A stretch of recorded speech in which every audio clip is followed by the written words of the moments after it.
respeitáveis irmãos, respeitáveis irmãs, amigos espíritas, estamos aproveitando esses momentos para fazermos as nossas reflexões em torno de temas que o público sempre nos solicita. Mas, antes de mais nada, vamos unir os nossos pensamentos para que possamos ter uma boa inspiração. E dizemos assim: Senhor Jesus, traze até nós a tua bênção de paz e de harmonia. Permite, Senhor, que uma vez mais os bons espíritos venham nos assistir, que eles encontrem acesso em nossos corações.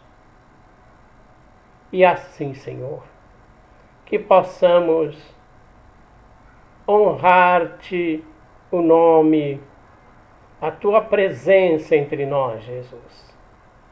Que assim seja. Nós vamos ver aqui que o Evangelho segundo o Espiritismo, ele abre o seu capítulo 3 com as anotações de João Evangelista, no capítulo 14, nos versículos de 1 a 3, e nos diz assim Jesus: Não se turbe o vosso coração, crede em Deus, crede também em mim. Há muitas moradas na casa de meu Pai. Se assim não fosse, eu vou-lo teria dito. Pois vou preparar-vos o lugar, e depois que eu me for e vos aparelhar o lugar, virei outra vez e tomar-vos-ei para mim, porque lá onde estiver, estejais vós também. E esse capítulo que trata das muitas moradas na casa de meu Pai, a princípio supomos tão somente os planetas que estão em diversas constelações do universo, e mais de 100 bilhões delas são planetas em que os espíritos se desenvolvem, e planetas que têm características bem diferenciadas. E também Kardec desenvolve o pensamento que as muitas moradas podem ser os diversos estados do espírito. Há espíritos que estão em sofrimentos, há espíritos que estão em regiões felizes e que trabalham com harmonia. Mas nós vamos também nos remeter ao Livro dos Espíritos. O Livro dos Espíritos, na questão 55, Kardec pergunta: todos os planetas que circulam no espaço são habitados? Resposta: sim. E o homem da Terra está longe de ser, como acredita, o primeiro em inteligência, em bondade, em perfeição. Então, a questão dos mundos habitados, já nessa questão os espíritos declaram que sim. É claro que a vida não é igual em todos os planetas. Os espíritos até chamam a atenção de Kardec para a vida marinha, por exemplo, os peixes. Eles não respiram como nós, aspirando oxigênio pelo sistema pulmonar. Eles respiram, eles tiram o oxigênio da água através de um aparelhamento biológico chamado guelras. E se nós não conhecêssemos a vida marinha, nós imaginaria que seria impossível viver debaixo d'água. Mas a cada situação, a vida sempre aparece. Mas eu quero chamar a atenção também lá na questão 182, onde Kardec faz a seguinte pergunta: podemos conhecer com exatidão o estado físico e moral dos diferentes mundos? E os espíritos responderam: nós, os espíritos, só podemos responder conforme o grau de adiantamento em que os homens se encontram. Assim, não podemos revelar estas coisas a todos, porque nem todos estão em condições de compreendê-las, e isso os perturbaria.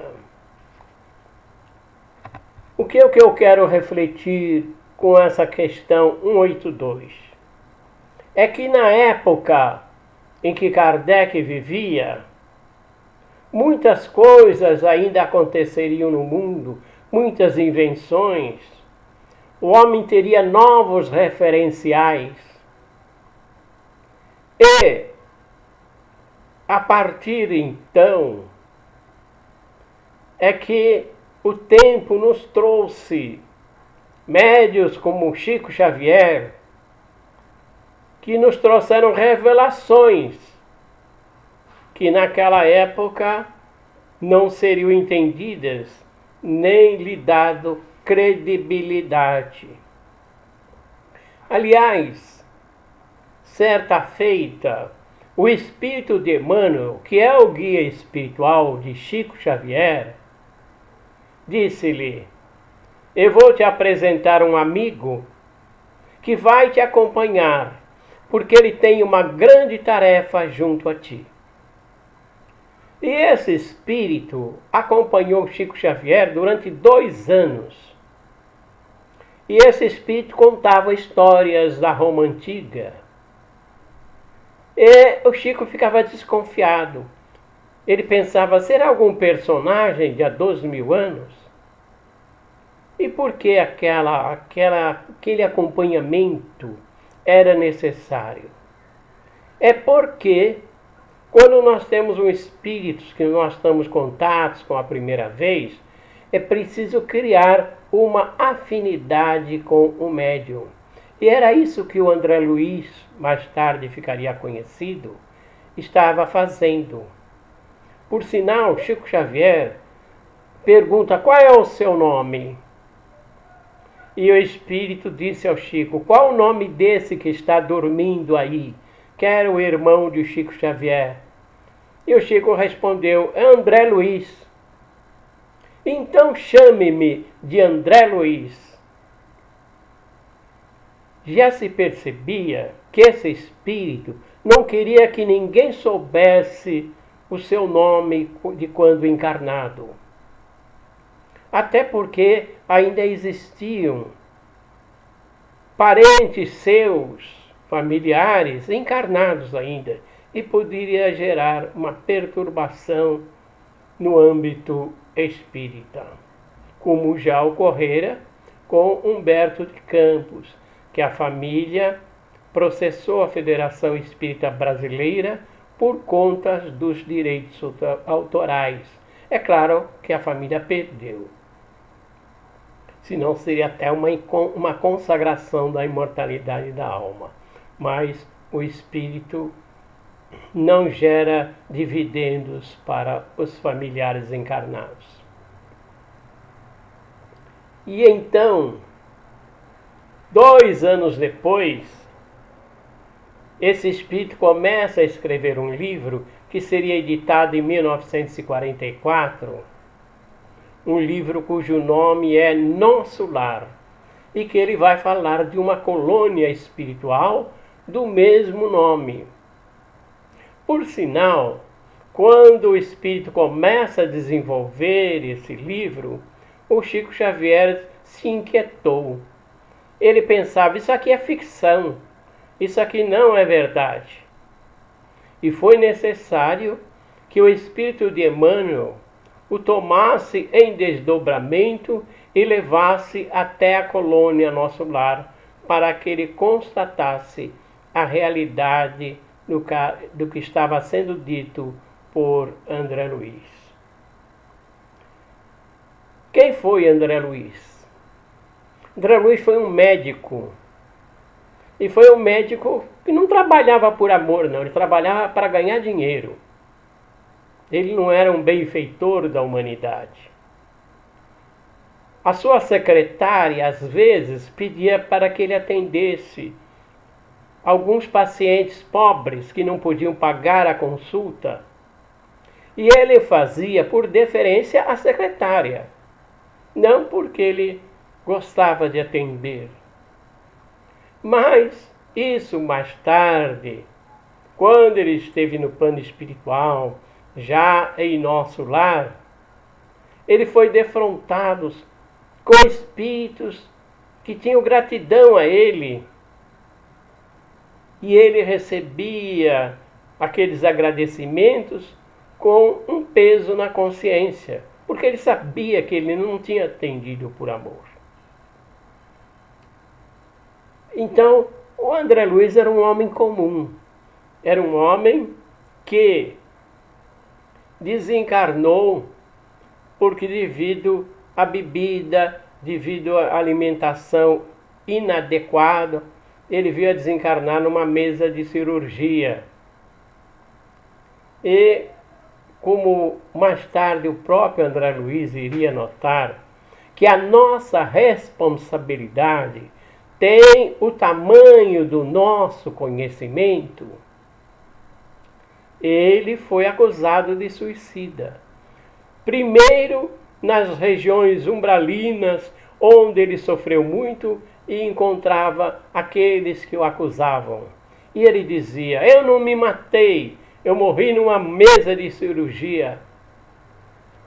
E mais tarde, lá no Nosso Lar, quando em sua recuperação, o médico Henrique de Luna mostra a ele que ele realmente suicidara. E ele, naturalmente, abraçou esse aprendizado. Ele tinha visita do seu médico, até que um dia teve também a visita de sua mãe. A sua mãe vivia numa outra colônia espiritual mais elevada, da qual ele não poderia ir lá. Ela é que vinha. Ela o escutava, ele começava com suas lamentações, e ela procurava acalmá-lo, dizer para que ele não reclamasse, porque quanto mais você reclama da sua dor, mais ela aumenta. Então, o André Luiz vem nos trazer uma morada espiritual que não poderia ser dita na época de Allan Kardec. Ela causou um impacto muito grande. Muitos espíritas mesmo não aceitavam. Mas com o tempo, a credibilidade do médium e do espírito aumentaram. E chegou num tempo em que os espíritas diziam, eu não quero ir para o umbral, não, eu quero ir para Nosso Lar. Aí eu pergunto, será que nós podemos ir para Nosso Lar? Porque Nosso Lar fica sobre a cidade do Rio de Janeiro. Se estende numa extensão muito grande naquele estado, mas é sobre a cidade do Rio de Janeiro. E como André Luiz era carioca, naturalmente ele foi recolhido nessa colônia espiritual. Porque cada cidade tem a sua colônia espiritual. Até mesmo porque nós temos culturas diferentes, nós temos linguajar diferente. O homem do sul, ele fala leite quente. Já o carioca já fala como uma chaleira, dizendo tudo com muitos s's no final. Vistes. E assim nós temos características diferentes. Diz-nos Raul Teixeira que quando ele foi pela primeira vez fazer uma palestra no Rio Grande do Sul, ele foi hospedado em uma casa e como ele trazia as suas roupas em uma sacola, ele perguntou à dona da casa: onde é que eu coloco as minhas sacolas? Ela disse: coloca no bidê. Ele ficou espantado, porque o que ele conhecia como bidê era uma peça sanitária. E até eles se entenderem, ele veio descobrir que lá no sul eles chamam de bidê o criado mudo. Então a gente vê que as palavras muitas vezes são bem diferentes. E nosso lar, ele foi criado por espíritos de portugueses que vieram para o Brasil. Alguns dizem que eram portugueses judeus, porque percebe-se que a cidade de nosso lar, a cidade espiritual, ele tem a forma da estrela de Davi. E sua administração é constituída por 72 ministros, de acordo com as tradições judaicas da cultura hebraica. Então temos aí também algumas características. Durante a leitura do livro Nosso Lar, há um momento em que ele fala em casa de banho. Casa de banho é uma expressão portuguesa, que equivale à nossa expressão de banheiro.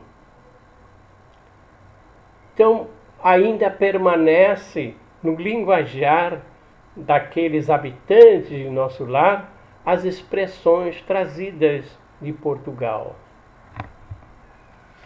E a questão da colônia espiritual, ela segue-se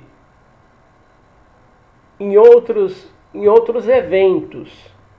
Nós vamos lembrar aqui um livro Voltei, pelo espírito Irmão Jacó. Irmão Jacó é o pseudônimo de Frederic Figner. Frederic Figner, quando encarnado, ele fora convidado a ir ao Pará, porque ali havia uma médium, Ana Prado, que fazia materializações. E ele havia perdido uma filha, Marta. E disseram lá, espíritos e entes queridos se materializam. Ele não pensou duas vezes. Trouxe a esposa e foram para o Pará. E lá, durante a sessão, materializou-se a sua filha Marta, que trazia um ramo de flores. E naquela época, as materializações, também ocorria o seguinte fenômeno. O espírito mandava que trouxesse um caldeirão com parafina derretida. Então o espírito materializado colocava o braço dentro da parafina derretida e quando tirasse o braço endureceria, a parafina ficaria oco, da qual podia-se extrair até as impressões digitais deixadas pelo espírito, e assim fez Marta. E nesse livro, Voltei, ele conta a sua situação quando desencarnado. Ele é um homem que prestou muito serviço à Federação Espírita Brasileira, participou de reuniões mediúnicas na chamada doutrinação de espíritos. E ele muitas vezes usava essa expressão para os espíritos: procure a sua luz. Quando ele desencarnou, ele se deparou com alguns espíritos zombeteiros que diziam a ele: você já encontrou a sua luz? Ele também conta que se viu diante de veneráveis entidades como Bezerra de Menezes e outras, mas envergonhado, porque ele via entre os seus dedos o cigarro que ele costumava fazer uso na terra. Ele jogava o cigarro fora e o cigarro voltava para o dedo dele. Jogava o cigarro fora e o cigarro voltava. Porque o cigarro não estava no dedo, estava na sua cabeça. Por isso que a colônia espiritual, ela é, além de tudo, é uma região de quarentena, para que a gente vá perdendo pouco a pouco os hábitos da vida material que está impregnados dentro de nós. E o Jacó, que é o nosso Frederic Figner, o Frederic Figner, diga-se de passagem, foi ele quem trouxe para o Brasil os gramofones, o disco. Ele ficou milionário, porque era um terreno virgem, era só ele que possuía, né? E ganhou muito dinheiro com isso.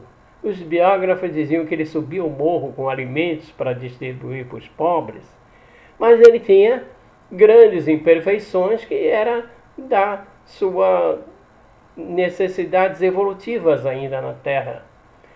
E, naturalmente, quando chega na vida espiritual, ele tem que se aperfeiçoar.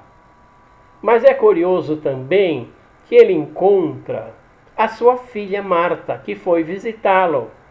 Não só foi visitá-lo, como disse a ele que o levaria aos Estados Unidos, porque ele tinha um grande amor pelos Estados Unidos. Foi lá que ele conheceu o admirável Thomas Alva Edison, o inventor da lâmpada, e tem muitos outros inventos. E foi lá que ele fez contato com o gramofone, com o disco.